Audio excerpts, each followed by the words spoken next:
Today we have a symbol in the area of Vishuddhi.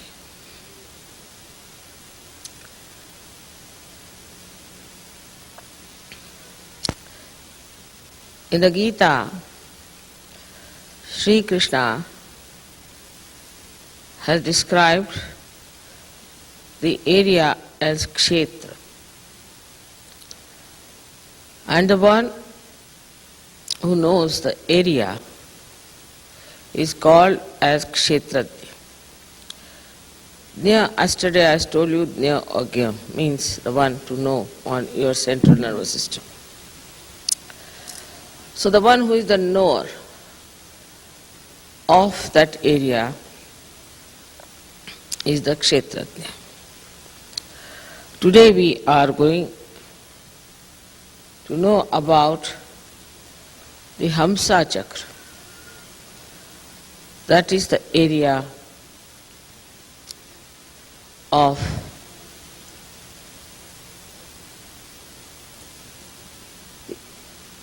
between the two eyebrows, Brukutis, they are called. This one is placed at the base of the brain.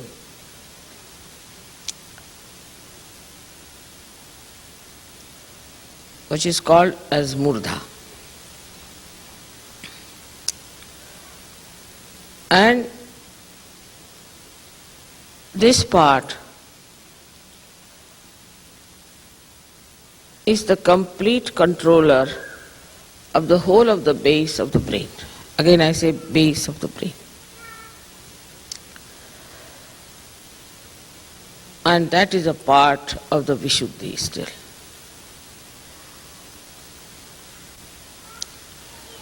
Which is an extremely important center as far as the human awareness is concerned.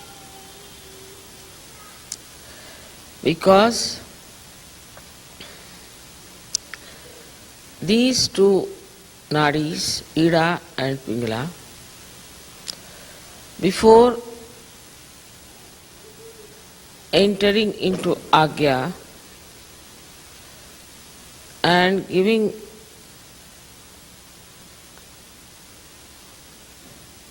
crossing each other,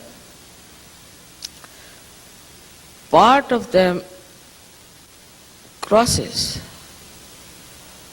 over this chakra of Hamsa.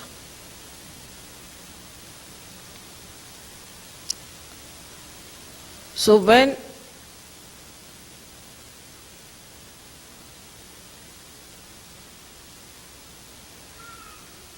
the ego and superego develop in our brain and cover our limbic area, from both the sides the strands which are coming out of the Vishuddhi sit on them.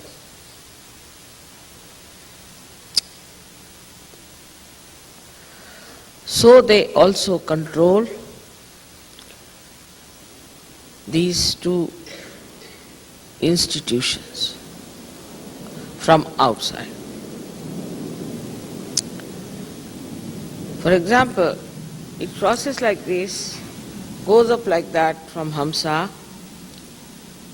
and then some strands. Then the others go up again and cross like this and form ego and superego.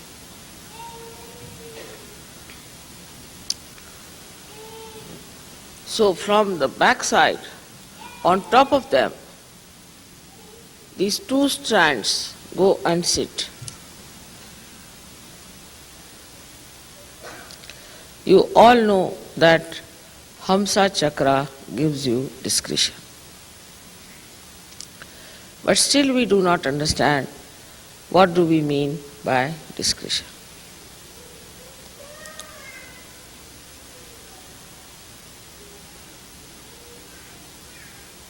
The first and the foremost important center within us is the Muladhara chakra.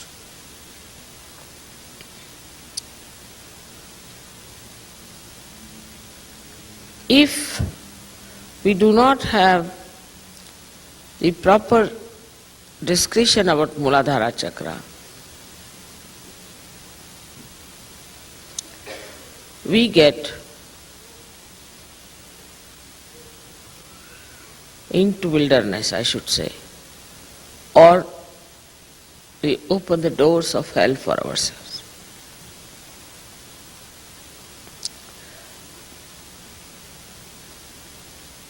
As you know that only the Ida Nadi starts from the Muladhara.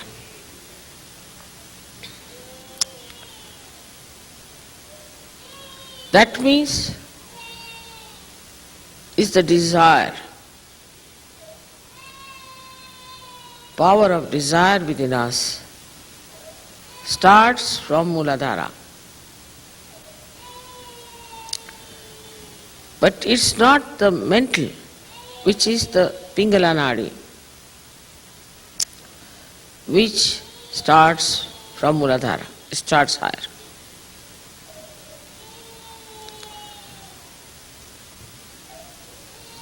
So to have a complete understanding about which child is crying, please take away the child. Yesterday again same thing happened. Now this is indiscreet. Continuing with the child all the time. Yesterday was the same thing. Immediately you should take out the child. In the meeting any child is crying, immediately take out the child. There's something wrong with the child. Immediately take out the child. Again it is discretion.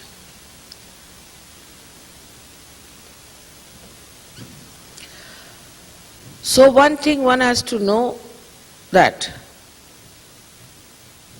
Muladhara chakra cannot be controlled by our mental activity. But if you shift it to the mental activity, then the control over Muladhara is completely lost.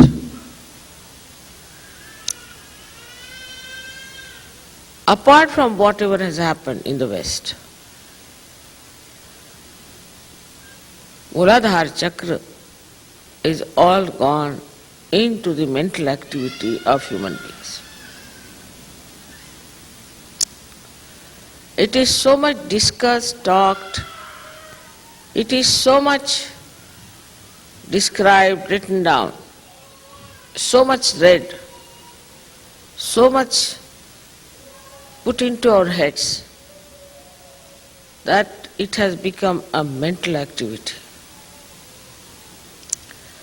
So Muladhara doesn't act spontaneously as it has to act. That's why there are problems that people cannot produce children.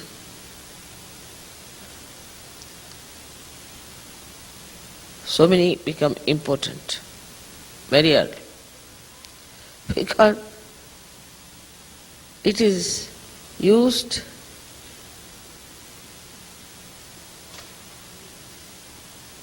not by the power of desire but by mental activity. Shift. Now you see the light here. It's burning there because there is oil and there is a wick. It is burning. But instead of this oil, you put just water. Will it burn? It won't. Because water is not going to nourish this light. So the more mental activity you have, your Muladhara gets spoiled. and it becomes uncontrollable.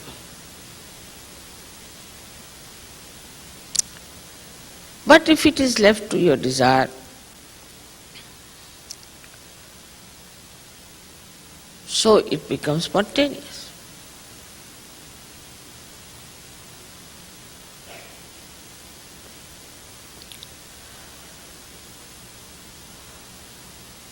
This is a fundamental principle that is missing in the Western thinking, I think.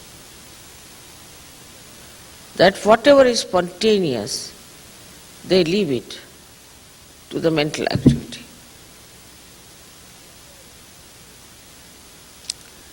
Wherever the mental activity is to be used, you should use mental activity, and wherever your desire and emotions are to be used, you must use your desire power.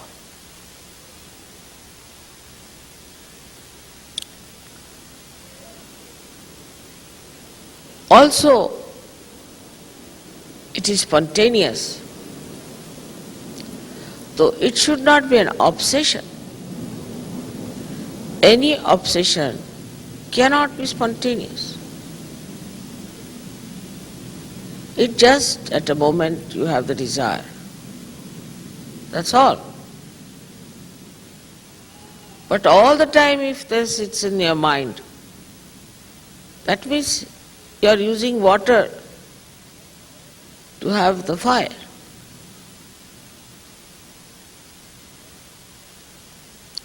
Same about the Swadhisthana chakra. Swadhisthana is for creativity. Anything you can create. You can create a sari, you can create a beautiful design, pattern, you can create a beautiful art or anything.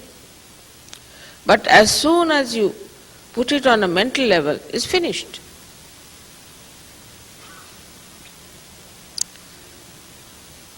Also in the West, too much discussion is about the art. This is not art, that is not art, this should have been like this, that should have been like this. I mean, its creativity is spontaneous. Whatever the artist wants to produce, let him produce. Who are you to judge and criticize?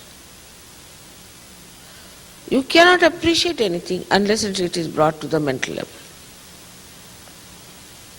So now, we have critics. And the artists are not spontaneous, they are afraid, they only think, what will the critics say? Even when I am writing the book, when I give it to some Sahajogis to read, they say, Mother, if you write like this, then they'll say like this. I said, let them say, who cares? So then, a critic should criticize and say this is not all right, this is not an art because this is such, this is such. So the artists are finishing, art is finishing. Now what is left are critics. So now they don't know what to do with their profession, so they are criticizing each other. So we have only critics criticizing each other. But there is no art now. What to criticize? And art has to be now made into money. So the critics must certify. It's so man-oriented, the whole programming of these critics is, that it is never an art. They draw one line and say, now this is art, all right. If the critic says it's art, you better accept it is an art. What is so artistic about a line? Then again mental, it's a lonely person standing there, this, that. It should be spontaneous. Why to describe an art?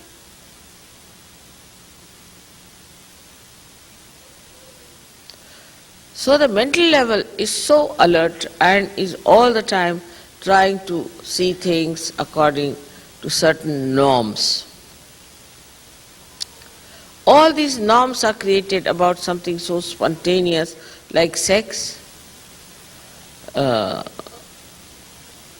like art, all bathroom culture is decided by the brain. Nothing is spontaneous. It's such a joke, I tell you. So people become artificial. Art becomes artificial. Your Muladhara becomes artificial. Because it's all now man-made.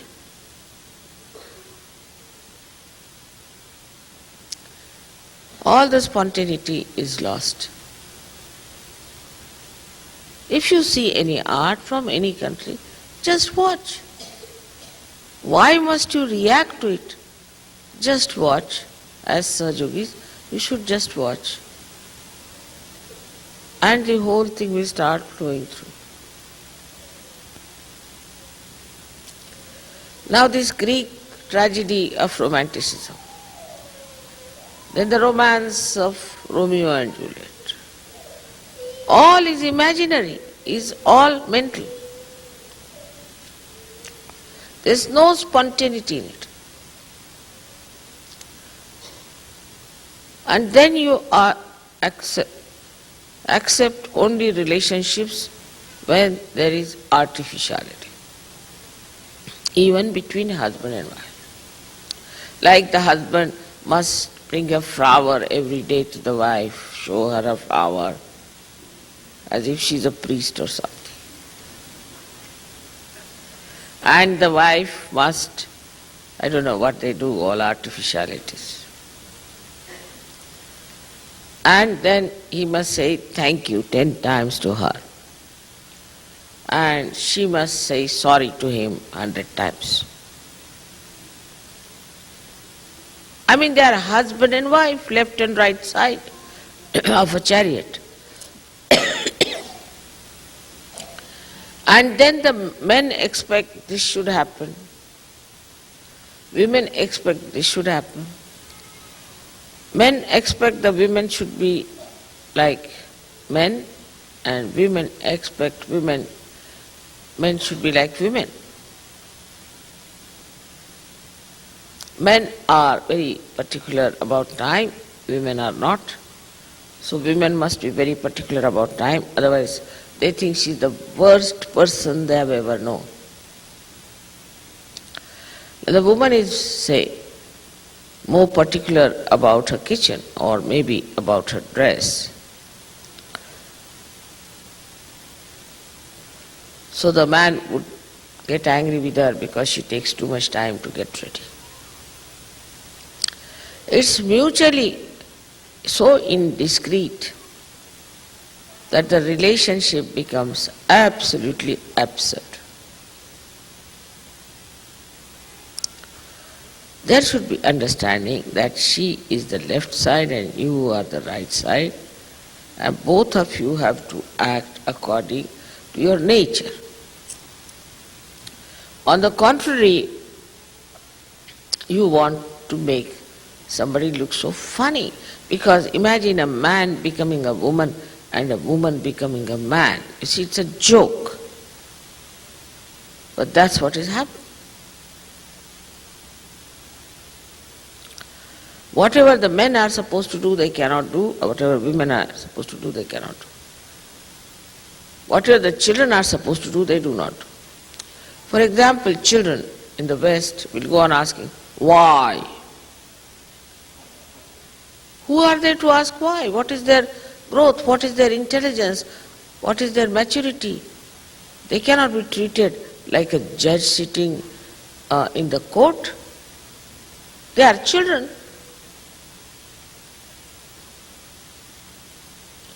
But when they come to Sahaja Yoga,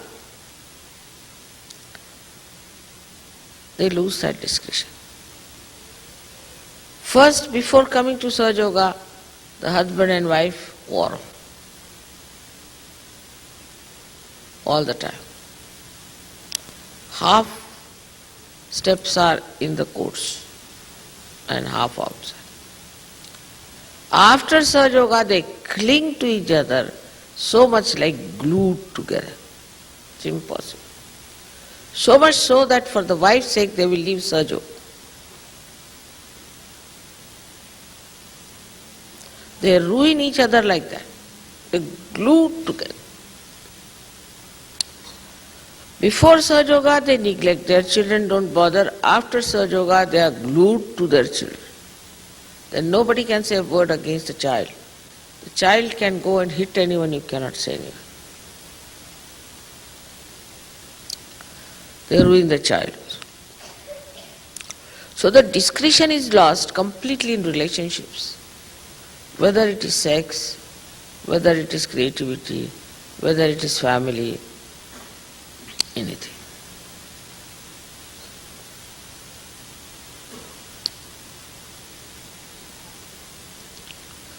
That's the part of the Hamsa Chakra. Then we come to the Nabhi Chakra. In Nabhi Chakra also we do not understand that eating is not such an important thing.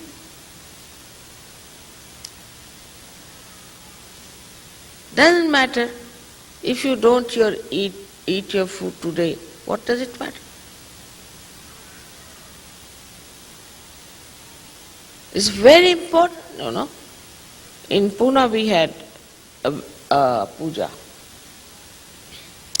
and we had Western children sitting there in the puja, and there were Indian children also. As usual, puja is always late. But it was in the evening, Sankrant puja. So the children, Western children, got up at 8 o'clock, whether it's puja or anything, and all marched on for their dinner. It looked very bad.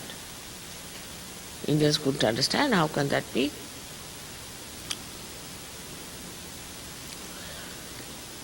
But they had to have their dinner at 8.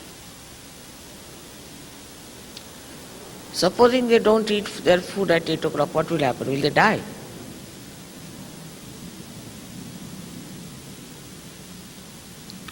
So in a way, we restrict children also by our own conditionings, and also we allow them to behave in a manner that they, as if they are very grown-up, matured people. We are so enamored by our children, as if to get children is something great. Anybody can have children, what's so great about it?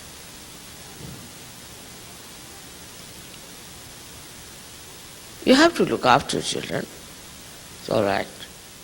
It doesn't mean that you should all the time dote upon them, think about them, worry about them, and nobody else.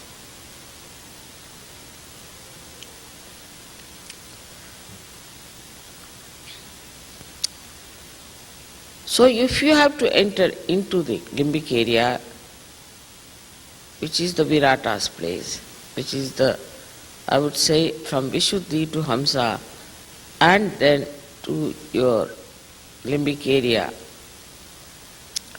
into the Virata,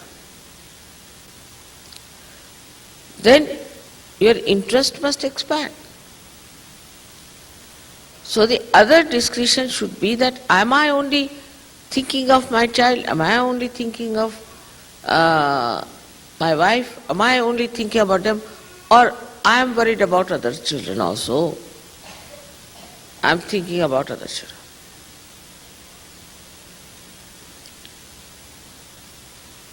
I just tell you this because it's such a funny type of a concern we have.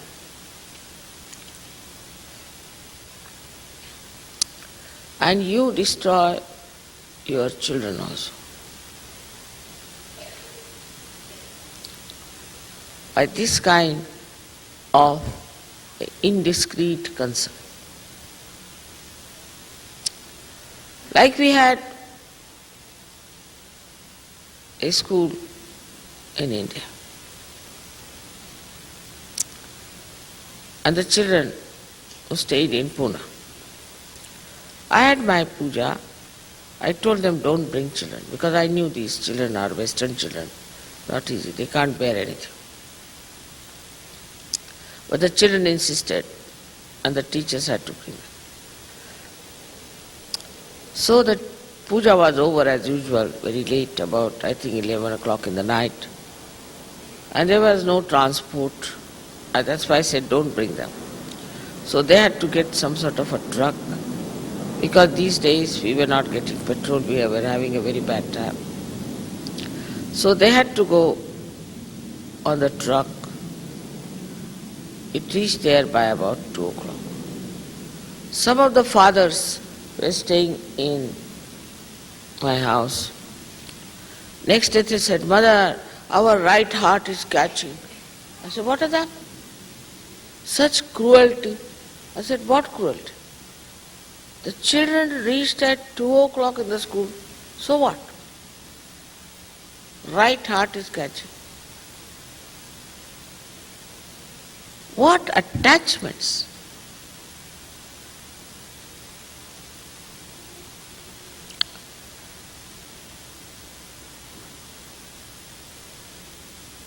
Your children, if they reach at 2 o'clock, what does it matter? Why are you so much concerned about it? They are realized souls. There is God who is looking after them. Why are you so much worried about them?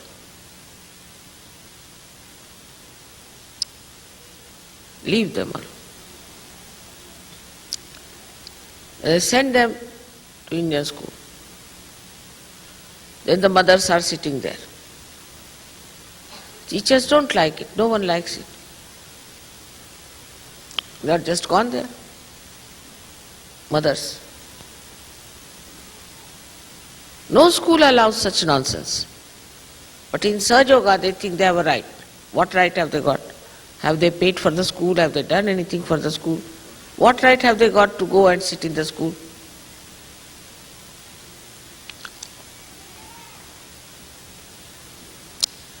So the discretion should be, we have to bring up our children according to such culture.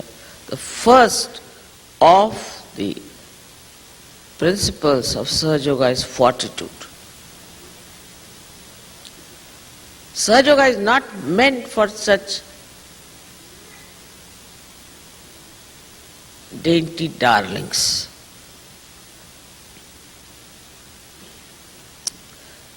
You have to be soldiers of Sahaja Yoga. Your children have to be the soldiers of Sahaja Yoga, not the dainty darlings. It's not meant for them. Though they are born realized, you are ruining them by making them dainty darlings. You have to rough it out. You have to make them sturdy. You have to give them self-respect. You have to give them dignity and a fortitude. Forbearance.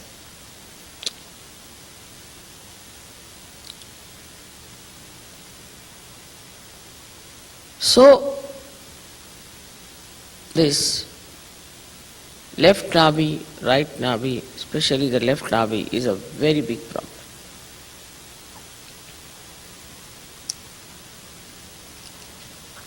Where the woman has to be a Grihalakshmi and husband has not to be a Romeo, but a husband. He has to see how his wife behaves, correct her. That is his job, his duty. He should not shirk it.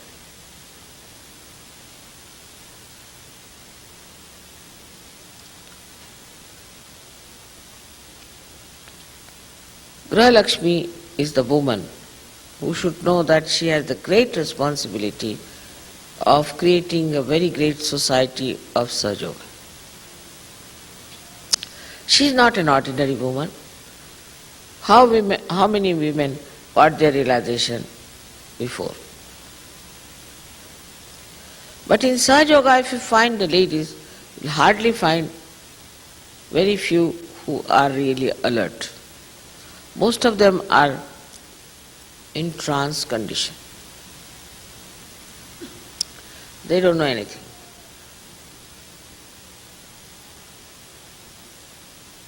They don't know anything.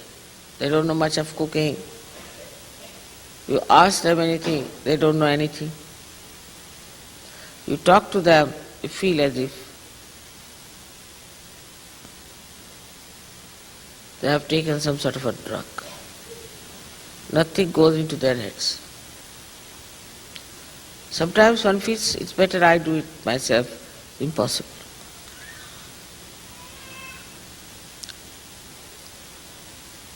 The alertness is gone. Because alertness that comes through your right side is wasted on nonsensical things. Attention is wasted on nonsensical things. That's why the housewives have lost that discretion to know that they have to be extremely alert and sensible and wise.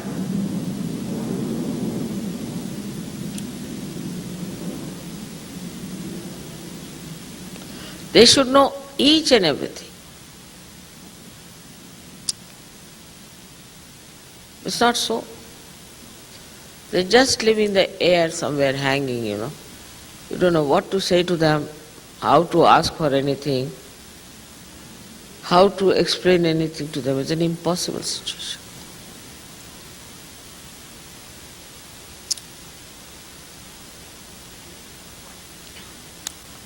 So that alertness has to be there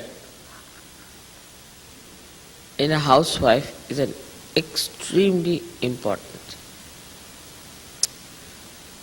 So we have Fatima at a young age. She had these two sweet children who died in the war in Karbala. But a brave woman, the way she established the Shia system, her husband also died. And she did all that on her own. Living behind the parda, living behind the walls, she managed everything. We have had many such queens in our country. There was a 17-year-old widow who was the daughter-in-law of Shivaji. She fought with Aurangzeb and defeated him in our country. Tarabai. So many of them we have. But if you do not have the alertness, then you cannot be a Grihalakshmi. You cannot be a good mother. You cannot be a good wife.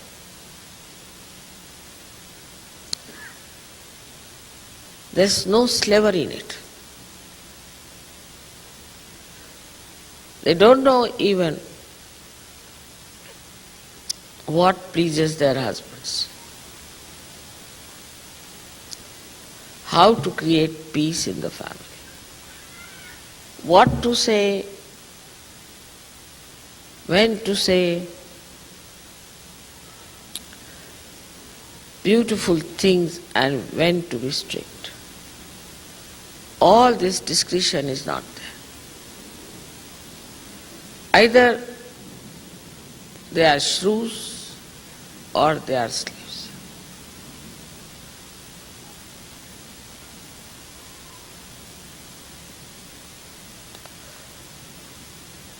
So, Sahaja Yoga is meant for women who are alert, who are wise, who know everything about life. Even they don't know where are the chakras on the feet. Look at your mother, she's a woman. She knows so much. They don't know anything as to how Kundalini passes through these centers, what it does, what she is capable of. But the Kundalini itself is the feminine power.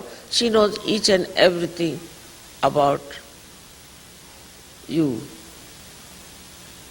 about her child. Many mothers don't know if the child is taking drugs or is behaving which way. Except for spoiling or beating, there's nothing in between.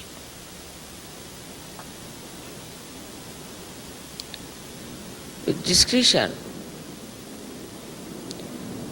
the mothers can make these special children into something.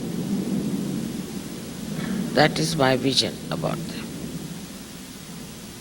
But with their indiscretion, they can ruin these children completely.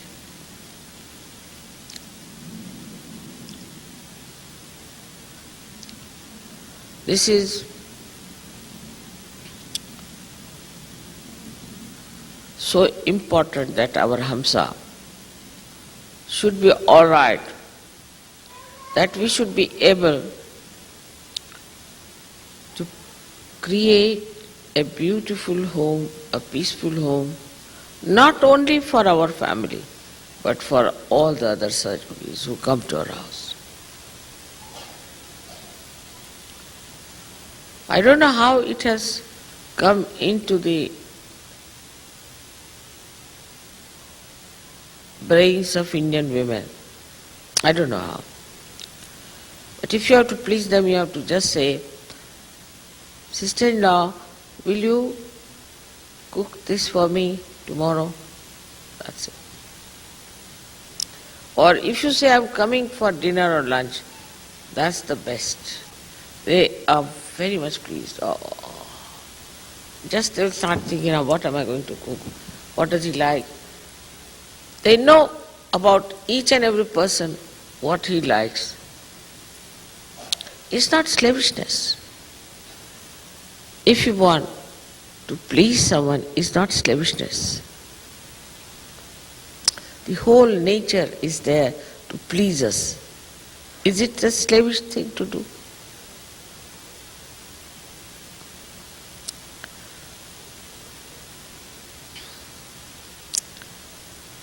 But another side of a woman is she is a Raja Lakshmi and the man who is the king. The discretion at that point is, are you dignified or not? We went to Japan once and they were treating us with great respect, even in a village. Once we entered a shop because it was raining, so the villagers actually bowed to us. We didn't understand what's happening. And they gave us presents. So we asked ultimately the interpreter, why are they so humble before us? They said, because you belong to royal family. I said, no, we don't belong to royal family. How do they know? No. Because your hair are neat.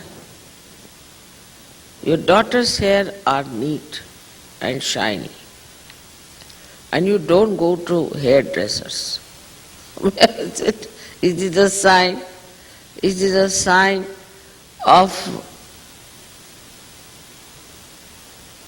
royal family? Yes. That's how the royal family is. They don't put their head into the hands of somebody else. We were amazed at their reading. Imagine the Japanese thinking like that.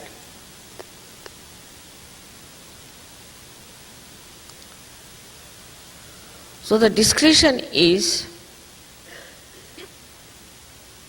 that you have to be like a queen. And the husband has to be like a king. But not like the king who killed his 7 wives, but like a king who respects his wife. If you cannot respect your wife, you cannot be a Sahaja. Respect is different from being romantically in love. I think then you don't respect.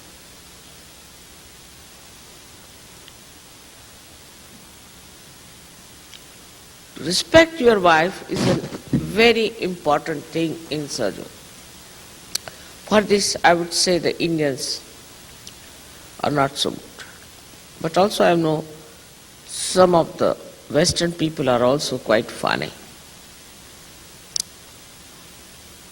Your dignity is reduced if you cannot respect your wife.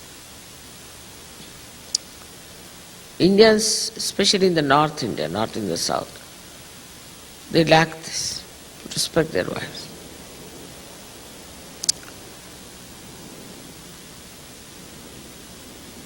Also, they lack the discretion that a wife, if she is not respected, the children will not be respectful to her, and she is in charge of the children.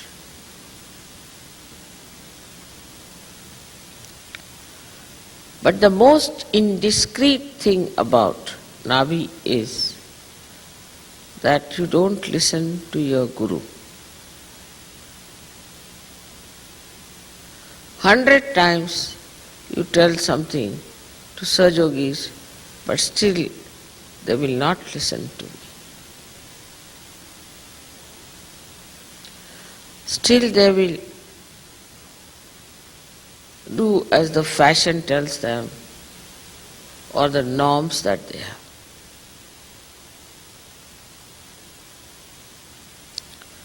Listening to your Guru, as they say, as if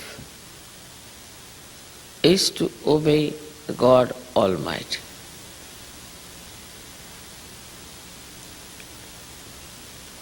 Whatever he said is to be accepted as a great blessing, as a great correction, and is to be followed, not to be just left out as it is.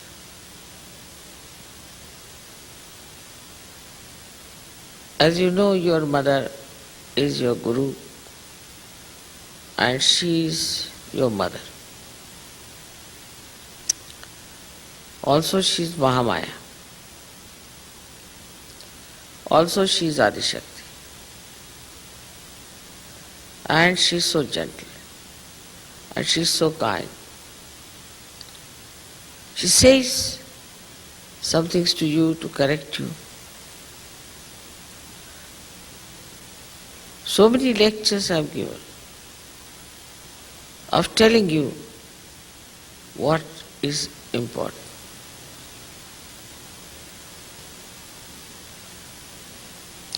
But you should open your heart and surrender it fully to your Guru, then only you will mature, otherwise there is no way out. I am sorry to say. I do not like anybody surrendering to me or touching my feet or falling at me. I don't understand that. I am not conscious of it, not aware of it. Makes no difference to me. Even when you sing my Jai, I think that you are singing some Mataji Nirmala Devi's Jai in a third person. And sometimes I am afraid I might say Jai with you. When you are singing Swagat, Agat, I always think there's some Mataji Nirmala Devi Swagat song, they are singing somebody else. But for your goodness, for your ascent, for which you have come here. You have not come here just to waste your time, but to ascend. And for that, it is important that whatever I am saying, you have to obey implicitly. But I never say anything which will be uncomfortable for you. I never say you don't take your food or don't drink water, nothing of the kind. But out of laziness, people just don't do many things. Or, if not laziness, then just they do not know how important it is. Or else they feel nervous.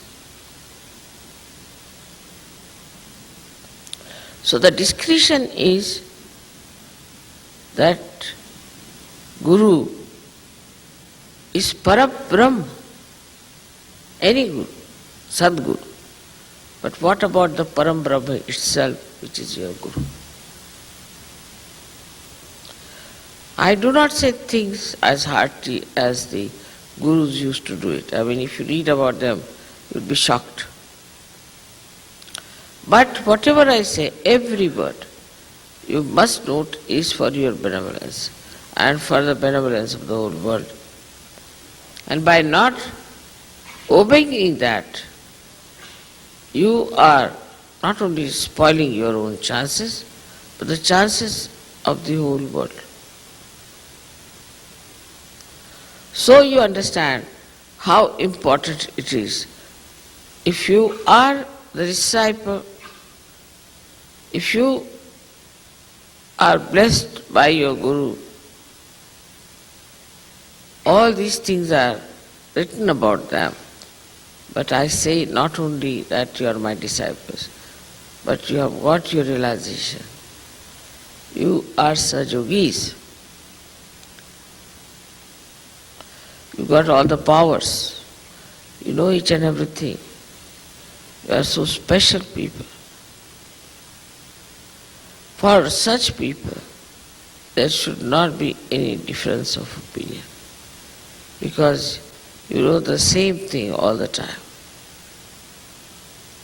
So there cannot be any fight. There cannot be any quarrel. There cannot be any argument. But the discretion should be that our Guru is a mother. She is very mild.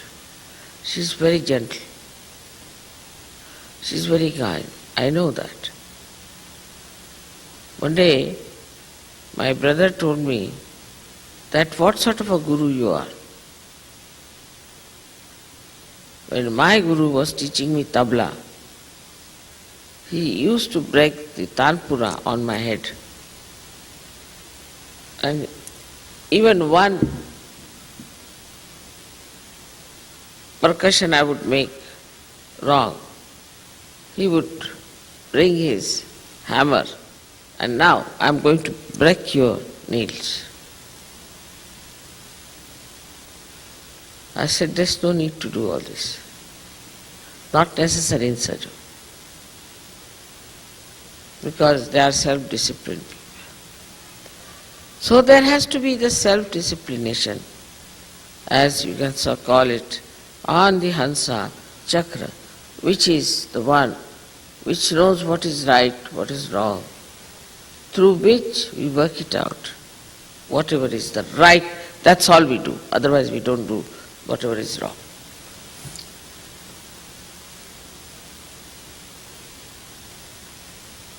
Then comes the heart chakra.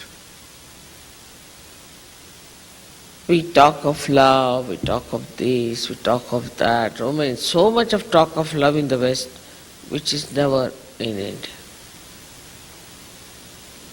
But there isn't any love. It is such a love for money, love for positions, but there is no pure love. Nirvaj, there is no love like that.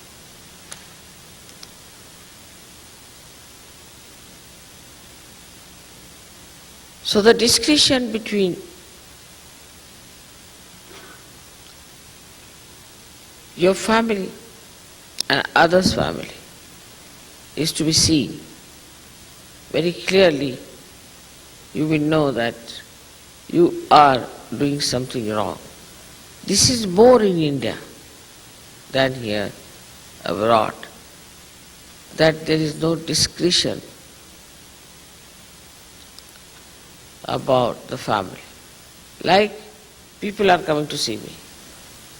So a foreign couple would stay back, one by one they'll come. All right, couples are all right. But they'll not bring their uncles, aunties, their aunties' parents, their parents, and then the grandparents and all that together. Never come in one line. They will always be grouped together, all of them will be on my head.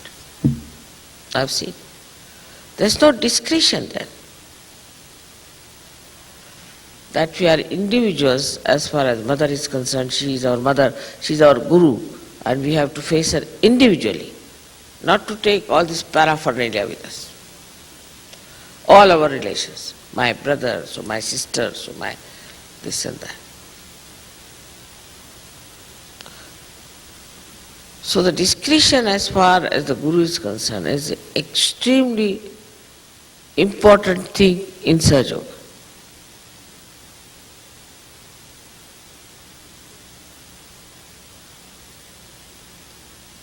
It is beyond me to explain to you how the gravity acts through Nabhi. No doubt. But through your heart chakra, if you gravitate at people, or sort of what you call the charisma of a person, or some sort of a nonsense, or the charmingness of a person, that means you are attracted towards something that is extremely superficial and not at something which has gravity in it.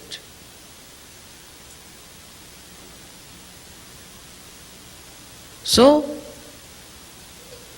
the discretion at the heart is to have a relationship which is so detached that you nourish everything, every part of your family. Now somebody is attached to the husband, somebody is attached to children, somebody attached to the dogs, somebody is attached to only to the plants. It's very indiscreet. You should be attached to everything in the same way. I would say that you should be so detached that you are attached to everyone equally. Detachment doesn't mean that you wear dresses or scantily. It doesn't mean that. It's a wrong idea. Detachment means that you watch everything and you do not get involved with anyone. You are out of it and you are seeing everything, watching it. You are a witness. This sort of love, if you have for anyone, you will be blessed by that personality very much more.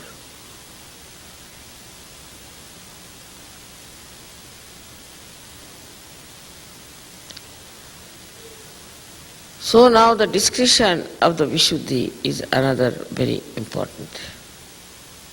The other day somebody came and his right hand was frozen. I asked him, what do you do? He says, I'm working as a secretary, that lady. So I said, what do you do? She said, I type. I type a lot. I said, you take to Sahaja Yoga, and before typing you just say namaskar to that work that you have to do, just like that, and then you start doing the work as if you are not doing it. You are just doing it, typing, you are just typing, that's all. You are not doing. You are not doing anything. Some people say, Mother, you travel so much. I never travel. I am sitting or I am walking. Where do I travel? Is the plane that travels? I am just sitting in the plane. I never travel like a Superman. I am sitting very nicely. Where do I travel? If I start thinking I travel very much, I do this work, I do that work. Somebody would say, Mother, you do so much work. I mean, I don't do anything. I tell you really, I don't do anything. Now I am speaking, all right. So, just I am speaking, that's all. And this speech also, I am not doing it, it's just coming out, like a radio. Would you say that the radio is doing any work? It's just a radio. Actually, I don't do anything whatsoever. So when I am not doing anything, why should I feel tired? Why should I wear out? So this feeling of I am doing this and I am doing that is responsible for creating your problems of ego within you. So to use the discretion over this ego, to put it down in its proper place, are these strands of Ida and Pingala sitting on top of them. Bring it down.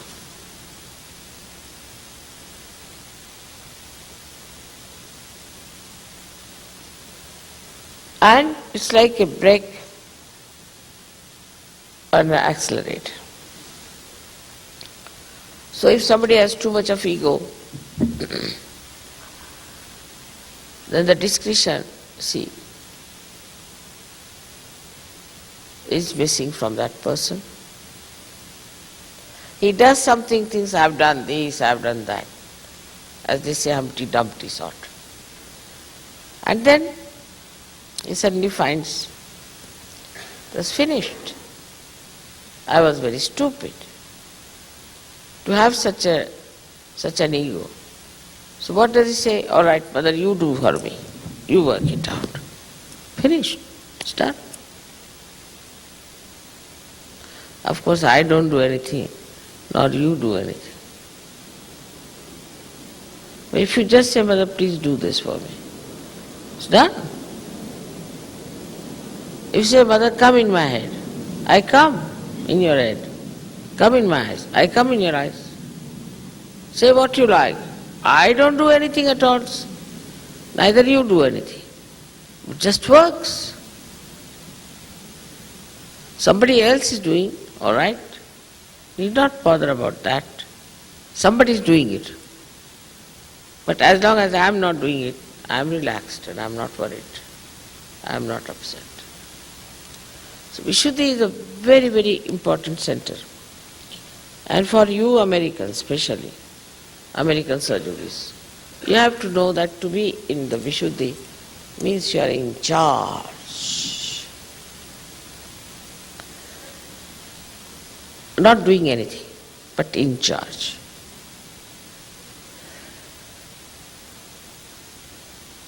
Like these two hands are there, and you should know that is the Vishuddhi chakra which controls the two most important chakras are Lalita chakra and Sri chakra. Just think of it. How important is Vishuddhi?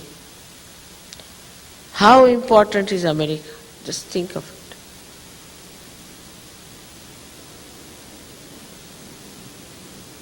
But nobody is aware of it. America means Las Vegas, Then all these horrible beaches. Horrible, horrible, horrible. Nobody knows what is America is. What does it mean to be in America? What's our responsibility? All this comes to you when you allow your Kundalini to be up there. So you are absolutely detached, you are connected with the mains like this one, and the whole work is done by the mains. You don't have to do it. So when you are detached of doing anything, of appreciating anything, or debasing anything, or judging anything, when you are not at all doing all this nonsense, that means you are absolutely detached in the real sense of the word. So this works up to the Agya Chakra. We can say that all these discretionary powers are within you. They are built in, they are spontaneous, and you have to just allow them to grow by meditating, by watching yourself every minute, every second, whether are you enjoying yourself or not. So the whole of discretion rests on one point: how far you are enjoying Sahaja Yoga. What a nice thing. Like yesterday, I was meeting every sort of a person. And some of them felt I was exerting too much myself. No, not at all. I was enjoying all of them. Sahaja Yoga is a very big joker, very big joker. See, a person comes up to you, you talk to that person. It's a drama behind every individual. And you discover what a drama this individual was. No need to go to any theatre or any film. Every personality is a drama. Very enjoyable. If you just want to see the drama, and if you just know that, oh, you have to watch the drama, you have to see it. Only painful part is that as a guru I have to tell that this is not good, that is not good. That's the only painful thing. I wish I could have avoided it somehow, but it's not possible. Because from the darkness to the sunlight you have to come out. And you are holding my hand, so I have to tell you that be careful. It's a very, very small road. And both the sides you can follow, into Ida or Pingla. So hold my hand tightly. We have to go further. Don't look this side, that side. That's all. And this is what it is when you have discretion to put your hand into the hands of your Guru. Then you don't do anything.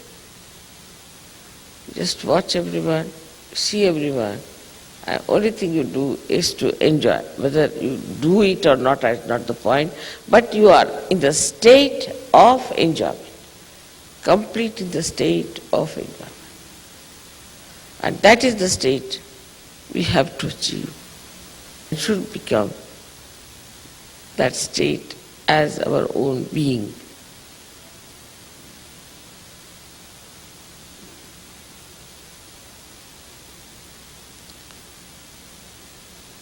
Up to some Hamsa Chakra, you have come. And the Kundalini is now ready to open. Very much better, because she knows that you are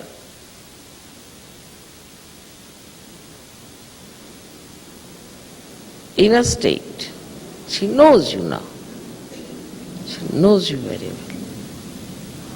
And the Kundalini knows that you can now pass through Agya.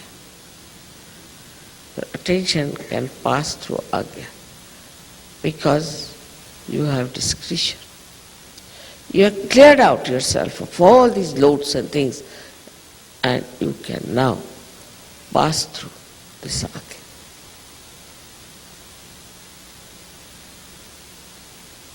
So before realization, those people who have had discretion are the best people to rise. They are solid people. Or those who are weak, again and again fall and rise, fall and rise, fall and rise. They catch again and again. So the discretion at that time is to know that you are here for your ascent and for nothing else. And that has to work spontaneously only by just finding out joy and joy-giving things. It is not so difficult if you allow spontaneity to work. But they told me that, Mother, we have to do this, we have to do that, what to do this and that. Just leave it at that point. Just leave it and everything will work out. You are not doing anything. You are not really doing anything. It's this all-pervading power which is so efficient, is doing everything for you. There is one point which I wanted to tell you about the ashram life in Panita. We have ashrams and ashrams and ashrams everywhere.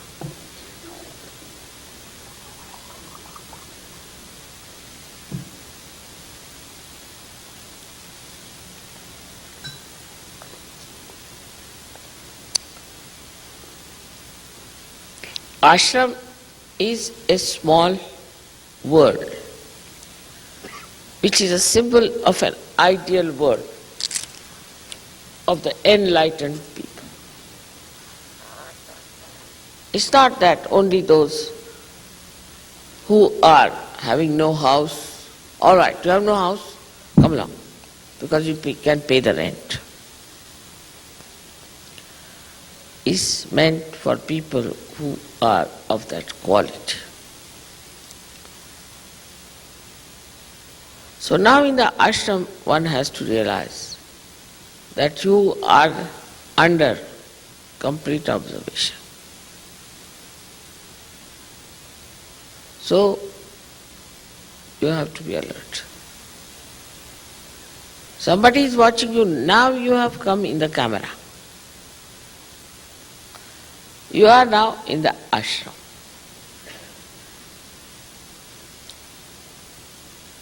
So let's start from the very beginning, as I said, in an ashram as far as the Mooladhara is concerned. That part I think most of you have worked out. That you should keep an extremely clean atmosphere. But I have seen some mad people, even in the ashram, start behaving in a manner that doesn't show that they are ashramites. Their behavior is so funny towards sex sometimes that I just don't understand. The relationship between the husband and wife also. Either they fight with their fists or their legs or feet, or otherwise they are absolutely docile and given up each other.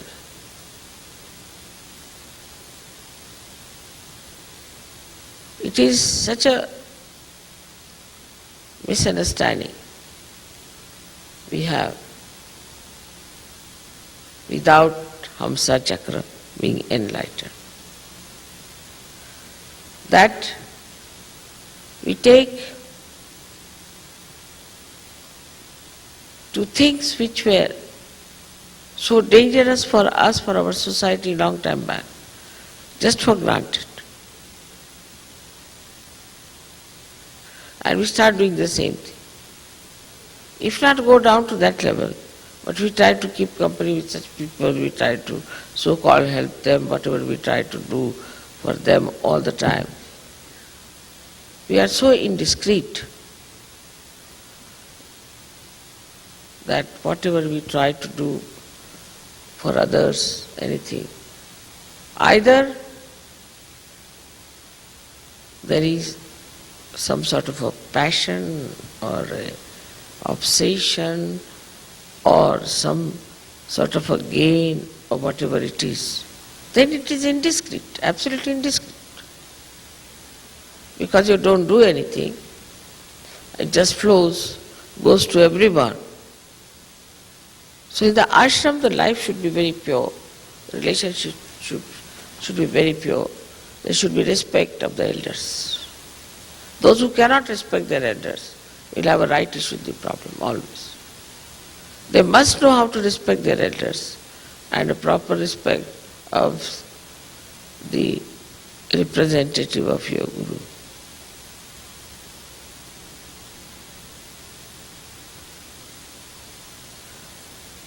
The other chakras are to be seen in the same manner.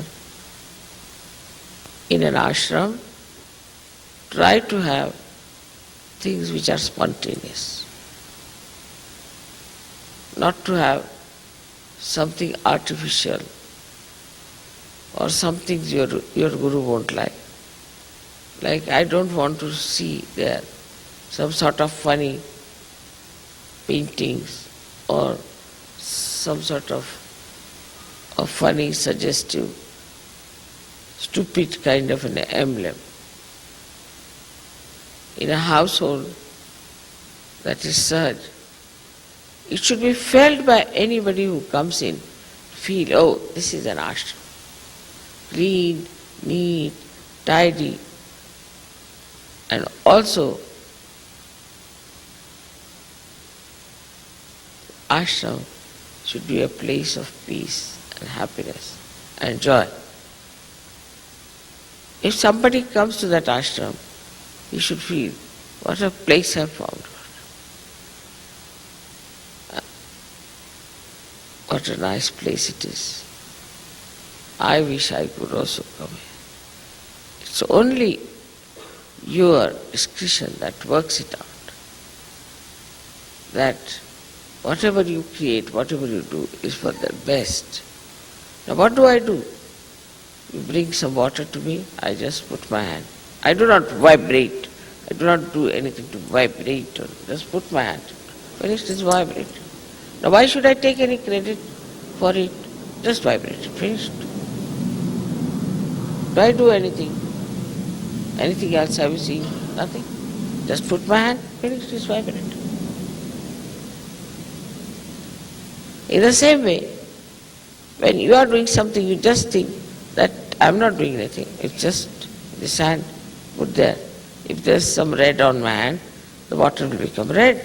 So what did I do? Nothing. Nothing. Now there are vibrations in my hand. If I put it in the water, it has been vibrated. So what?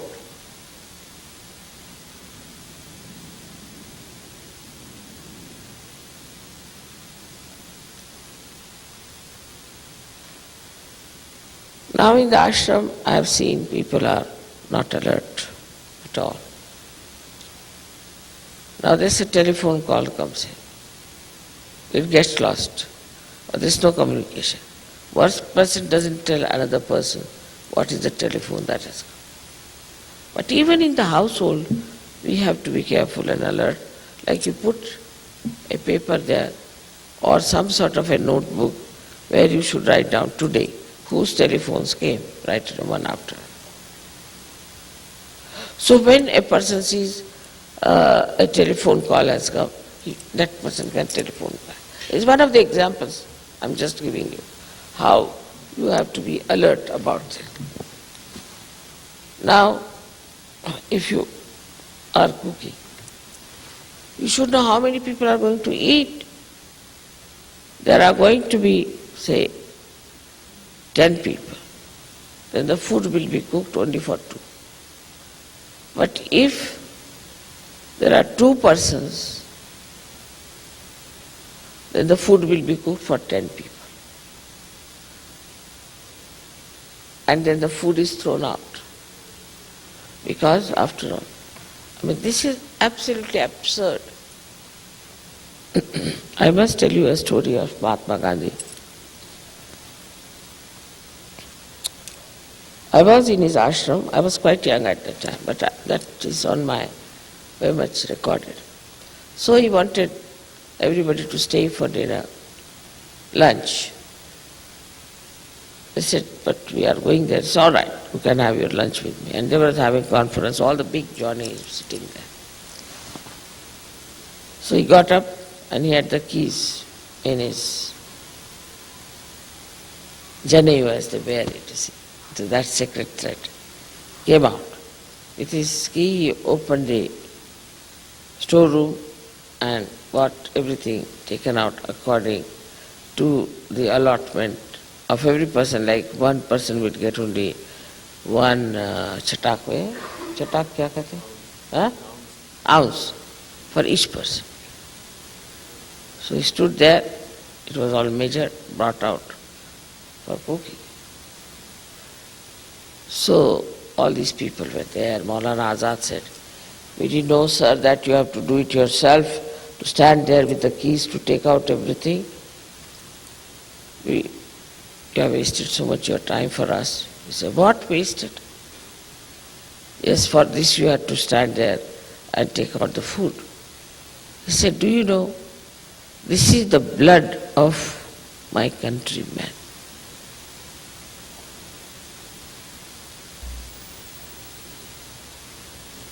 There are so many people starving in this world. And if you throw food like that, I assure you, one day you will be starving. You cannot insult food like that. But you have to be alert. You go to an ashram, I've seen in Australia, everywhere it happens. You just go and ask them, all right, have you got ghee with you? No. Then what oil you have? I say, what oil? Only going on like this. What is this? What oil you have got? No one knows what oil they have got. They don't know, they don't read what oils they have got. So somebody brings an oil bottle. I read it, castor oil. Castor oil? Yes, what else? I said, do you know for what castor oil is used? No, mother. Do you cook in this oil? I don't know.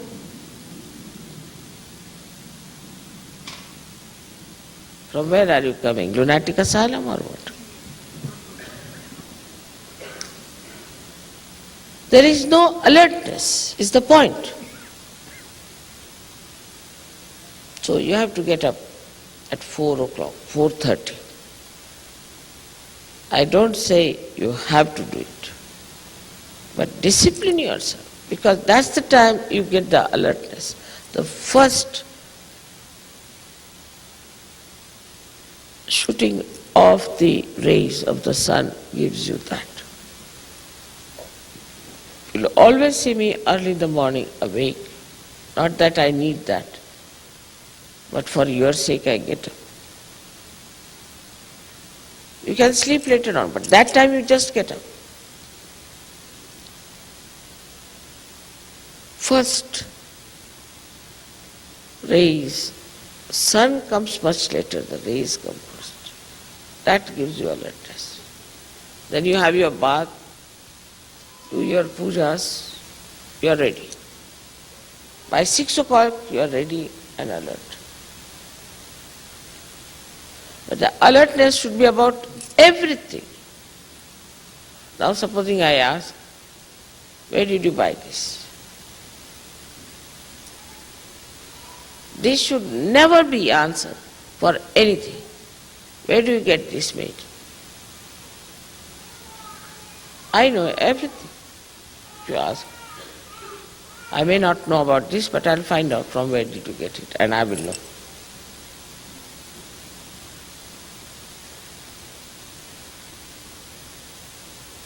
Alertness about things, what we have, what is in the ashram, are we keeping it clean or not, or we are lousy people, absolutely lousy,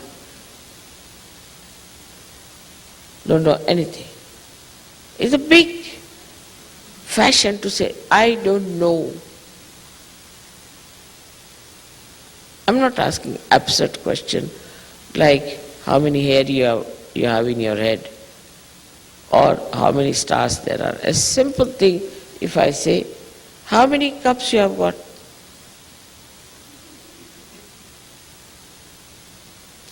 Same with the men, I have seen. It's not with the women, but men also do not have that alertness that they should have. There's no communication among themselves. They have more alertness because they are right side. But they have no alertness about the feelings of others. Like there's a husband who is very rude to his wife, always insults. The alertness of the man should be in the ashram is to shave off his head and also shave off his moustaches and ask him just to go about with a pajama. Or even then he misbehaves, then get a donkey and make him sit on that. Even then if he misbehaves, then tell him, no water available for you. Do what you like. Such punishment should be given to a man who misbehaves, who has no emotional feelings towards his wife, who ill treats. Or somebody who is very romantic, also you should make fun of that person. This is the alertness of men is very important to see. Also they should be alert as to how the money is spent. You know very well how they have made money out of me in San Diego ashram. Nobody bothered even to find out what's happening to this. They are paying their rent, finished. Where are they spending? What are they doing about it? Nobody knows about it. Ask them, did you find out where they were sending money? Did they send me the money, my rents, things, nothing? We don't know, mother. We didn't see. We didn't bother. There should be alertness as to how much money is going where it is spent, how much you have got. This thing. You go to an ashram, you ask them, now, how much money you have got? Means what? You don't know how much money you have got? No, mother, we went to that place and then we bought 20 tins of fish. So all money was exhausted. But why? Why did you buy 20 tins of fish? Because the women said you better buy 20 fish. How many there are to it? Like that, they have no idea, no alertness, nothing. It's all a mess.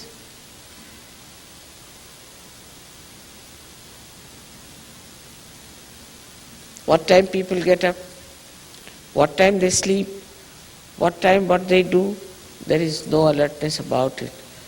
Because in Sahaja Yoga, you are your own guru. Everybody is guru.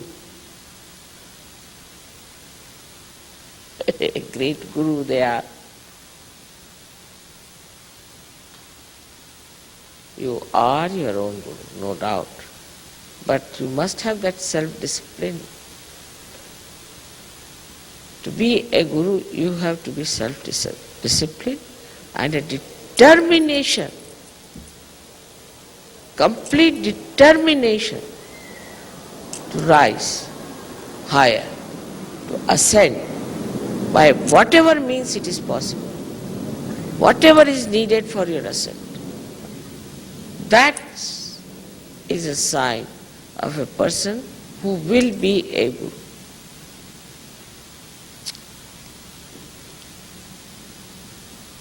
there is no communication, there is a communication gap,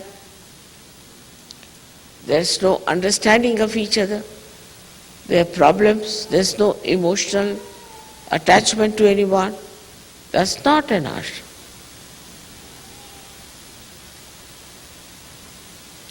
Another story I can tell you, because I have been in Gandhiji's ashram.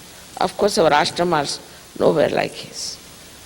His ashram, you have to get up at 4 o'clock, take your bath with cold water and go for the prarthana.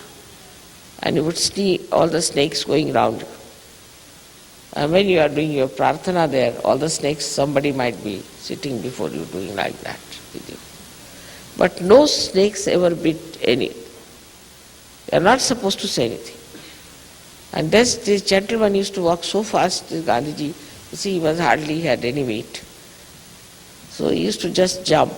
That's how I learned how to walk fast with him, because you had to walk, really run with him. And then the food was all boiled without any salt. You could use salt if you wanted to. And then he would put some oil which you may not like so much. If you wanted, you could have oil on top of that. He said, you must make your tongue all right. Why should your tongue ask for a particular type of food? It was worse than Zen, I tell you. Even Zen tried that very much with his disciples. He used to make things which were bitter, like quinine raised to power 108. Then to compensate it, the sweet was sugar raised to power 108. So that your tongue is all right. So the training of the tongue. Then what you speak, what do you say? Are you just chatting? You are a Sahajogi. Every word you say is a mantra.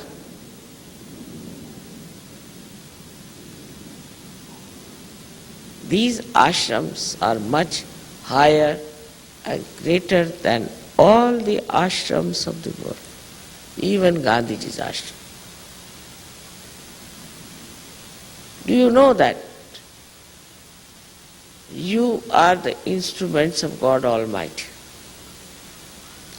And when you speak, every word of yours is a mantra. Whatever is your desire is the command.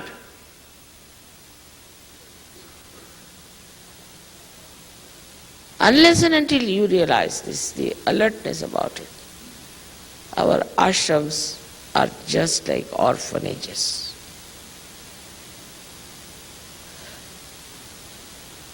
People like a leader to be sweet, sweetie pie, so that they can eat very well, the leader. Or somebody overly strict comes in, he's another Hitler. There's no discretion that you have to be strict. At the same time, you have to be loving, caring, protecting. Many things can be said in humor. That doesn't give such a sting to people. But a Sahajogi should think highly honored that mother is saying something to him, that you have to do this or do that she's so much bothered about your family, about your children, about your ashram.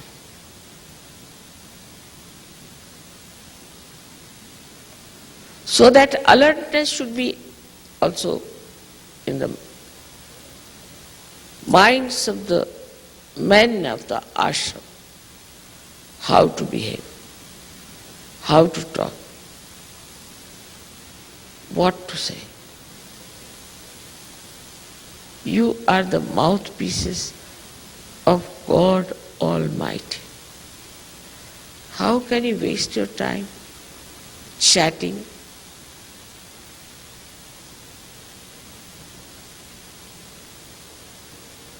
So it is to be realized how to behave.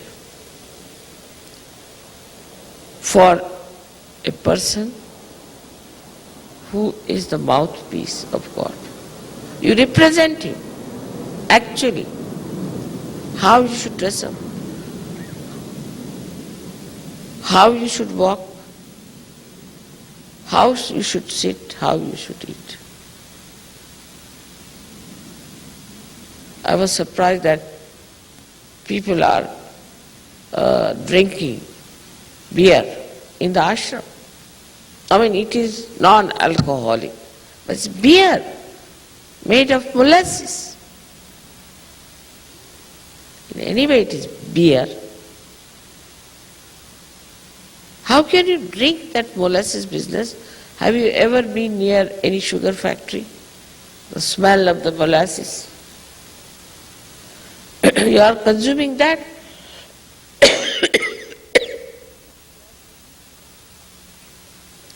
So whatever you are eating, whatever you are spending, whatever you are talking, I mean whatever is the extroversion, whatever is outside, must express to your inside.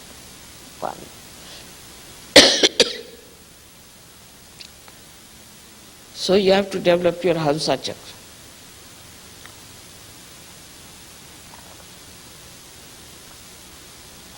Self-disciplining and introspection. Why do I do such a thing? I am a Sahaja. Ask this question every morning, and in the evening, please note it down. What did I do for Sahaja?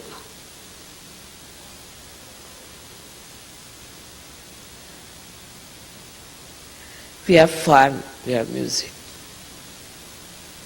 we have everything. But everything should be done in a dignified manner. Even dancing, I was saying, learn some rhythms. Otherwise somebody is doing the trot and another is galloping. That too like horses. Looks so odd. There should be gentleness, there should be understanding of the rhythm and rhythmic patterns. Learn more. How would you dance? Practice it. It's all right in the house. How the ladies should dance. How should they walk? Because your whole expression is the expression of God Almighty.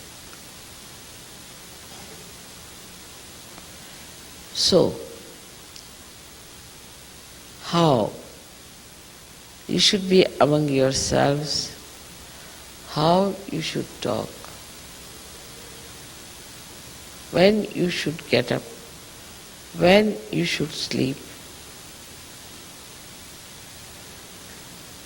Everything will change if you really become aware of the fact that you are representing God Almighty, who is the source of discretion.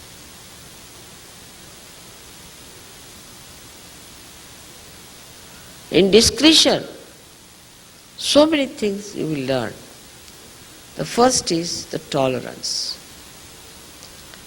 It's all right. You will work it out. It will work out. You will learn what is love, which is detached. you will learn what is humor, which tickles but does not hurt.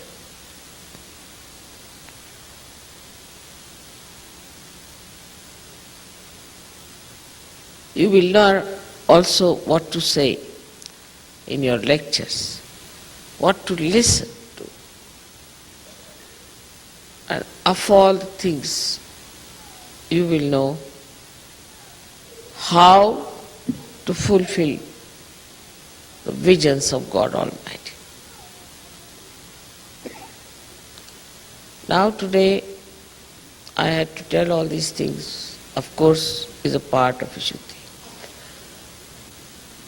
But the other part of the Vishuddhi is that you are part and parcel of the whole, of the Virat, and you become the oceans. So you have to be like oceans. Oceans in every way. That's how you will realize that this ocean of yours has no limits. Not only the ocean, but the beauty of the ocean and the creativity of the ocean. Everything is within you, which you have to utilize, which you have to develop, to manifest. Because if you are a part and parcel of Virat, that you are Virat, then how discreet you should be.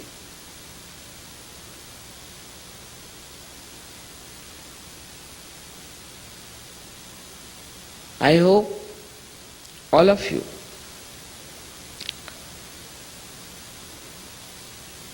will know that your behavior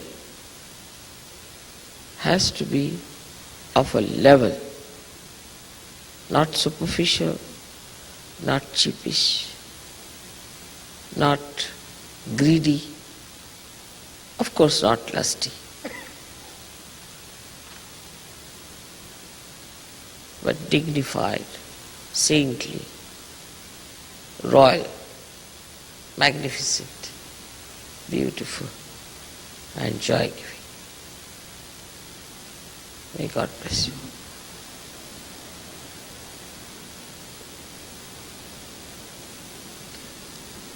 Today my discretion was telling me all the time, so I had to force myself, that better not say all these things just now, they'll be all shocked. I hope you are not shocked by what I said.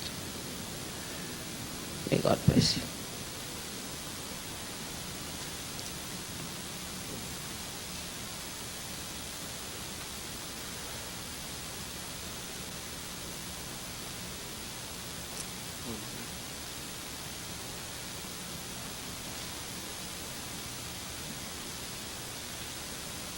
Chalo.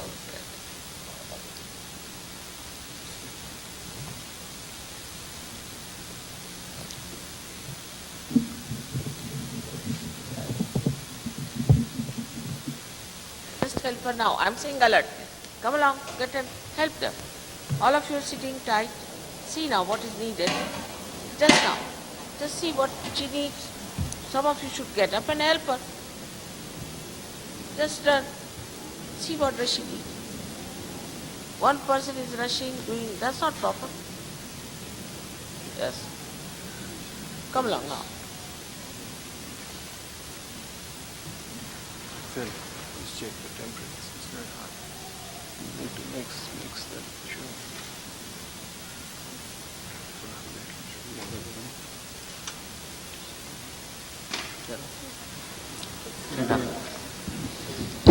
Now what else you have to do is to... Huh? Correct.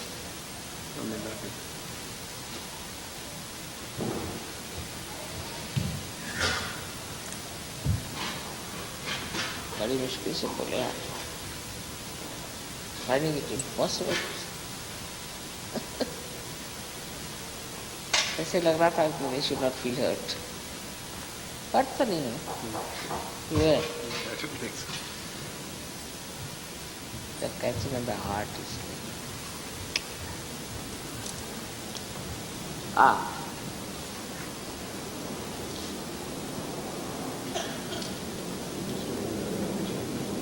Yeah.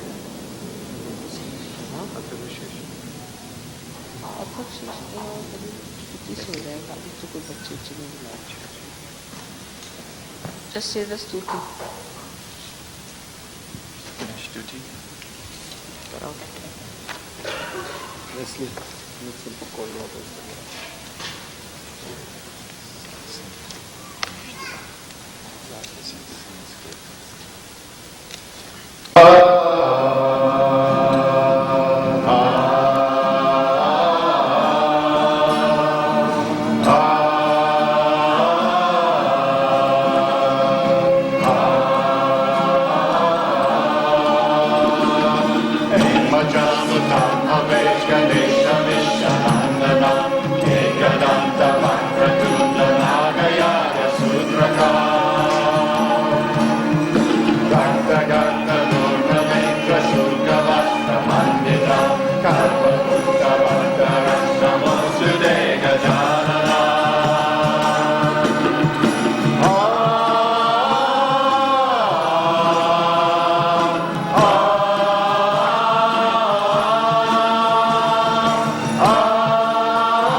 Married ladies who haven't done this smoking marathon.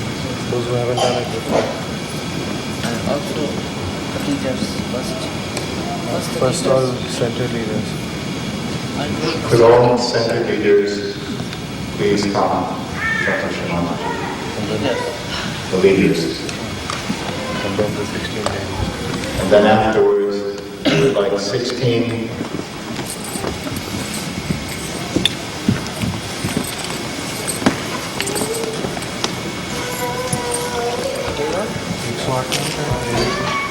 Gregor?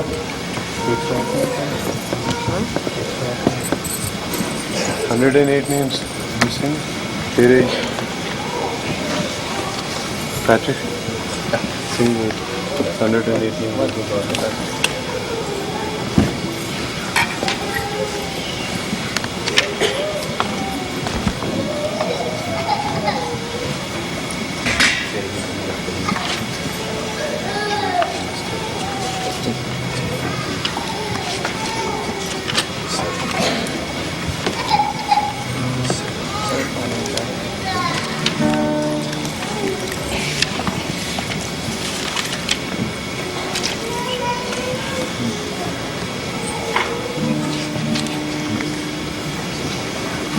Gregor?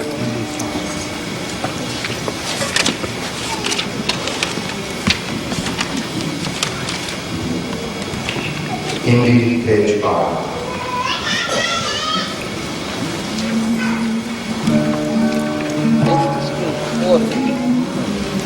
That's what hold this and here.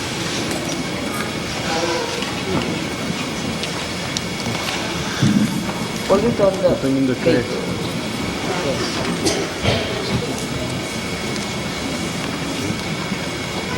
Now lift it.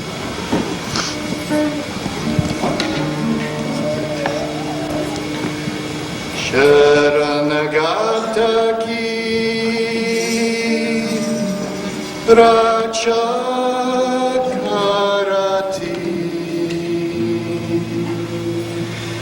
Indukai Kesava Dugarati